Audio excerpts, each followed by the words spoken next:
La guerre. Mais attention, pas celle des cartes d'état-major, non, celle qui est vécue, celle qui est écrite dans la boue et dans le sang. Ensemble, on va essayer de déconstruire les mythes pour aller voir le vrai visage du conflit, l'expérience humaine dans ce qu'elle a de plus brut. Au fond, tout ça nous amène à une question simple mais absolument essentielle. Comment la guerre redéfinit-elle ce que ça veut dire être humain? Ça va être un peu notre fil rouge, le fil qui va nous guider à travers les témoignages qu'on va découvrir. Tout commence par un fracas. Parce que la guerre, ce n'est pas juste une date dans un livre d'histoire. Non, c'est bien plus que ça. C'est la fin d'un monde, la destruction d'un ordre où tout semblait avoir sa place. C'est la paix qui se brise, tout simplement. Prenons Antoine de Saint-Exupéry par exemple. Pour lui, la paix, c'est un état de cohérence totale, où, comme il le dit, tout est bien enfermé en soi-même. Et la guerre, c'est l'explosion de tout ça. La société devient une sorte de fourmilière dispersée, une agitation complètement chaotique où les liens, le sens, tout se délite. La guerre, une maladie, un sirop noir. L'image de Saint-Exupéry, elle est super puissante. On est loin de l'acte héroïque là. C'est plutôt une sorte de contagion qui se répand, une substance poisseuse, visqueuse, qui recouvre le monde qu'on connaissait et qui le transforme en un chaos total, sans aucun but. Ok, on a vu le concept, le chaos, maintenant on va plonger. On va plonger dans la réalité brutale du front. Et c'est là vraiment que tous les grands discours sur l'héroïsme s'arrêtent net pour laisser la place à l'absurdité et à l'horreur, à l'état pur. Avec Rimbaud, on entre dans un décor d'une tranquillité presque irréelle. Un jeune soldat qui a l'air de dormir, là dans un écrin de verdure. La scène est tellement paisible, les mots sont si doux qu'on se laisse complètement avoir.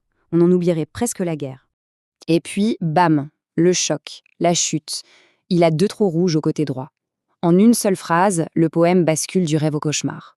C'est ça l'essence même de l'absurdité de la guerre, la violence la plus crue qui vient salir la beauté la plus innocente. Si on va voir du côté de Céline, alors là, on atteint des sommets de cynisme. Les villages qui brûlent, ce n'est plus une tragédie, c'est une drôle de fête. La nuit qui s'éclaire comme une cathédrale. C'est clairement le regard d'un homme qui a dû se couper de ses émotions pour survivre, au point de transformer l'horreur en un spectacle grotesque. Et attention, cette folie n'est pas juste individuelle, pas du tout. Elle est contagieuse. Maupassant le montre très bien. La paranoïa de la guerre, ça transforme des gens ordinaires, comme vous et moi, en une foule furieuse et bestiale, prête à lyncher une innocente sur une simple rumeur. La guerre ne déshumanise pas que les soldats.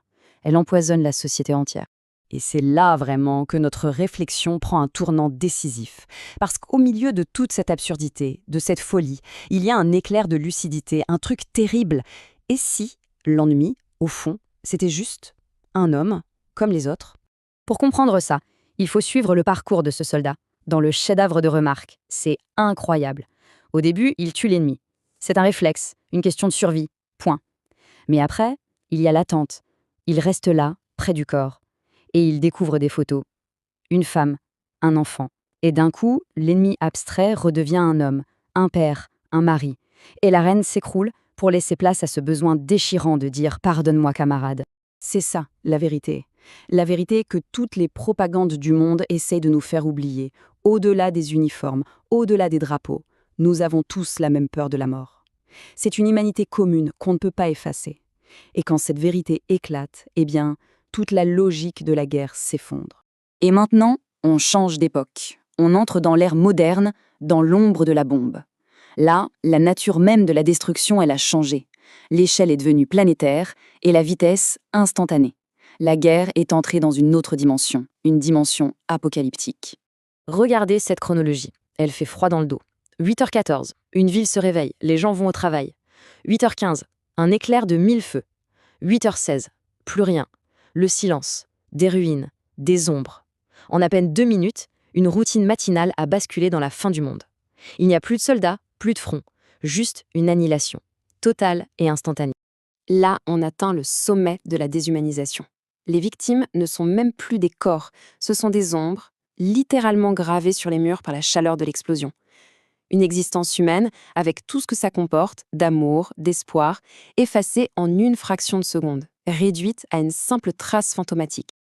Alors, face à cette capacité qu'on a de s'auto-détruire, on arrive au choix final.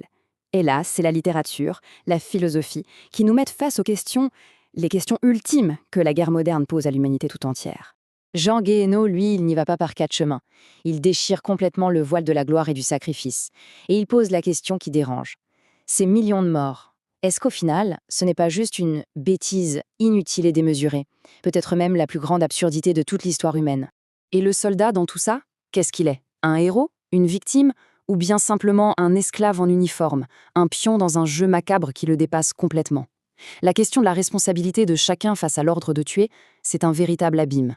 Après Hiroshima, Albert Camus nous met face à un choix, et il est sans appel. D'un côté, il y a le suicide collectif, le dernier degré de sauvagerie, et de l'autre, l'utilisation intelligente des conquêtes scientifiques. Le choix, ce n'est plus entre des nations ou des idéologies, c'est un choix existentiel, la survie ou l'extinction de notre espèce. Et c'est sur cette phrase de Camus qu'on va conclure, parce qu'elle nous propose de tout redéfinir. La paix, ce n'est pas juste l'absence de guerre, un état passif. Non, c'est un combat actif, lucide, courageux. Et honnêtement, face à notre propre pouvoir de destruction, c'est peut-être bien le seul combat qui vaille encore d'être mené.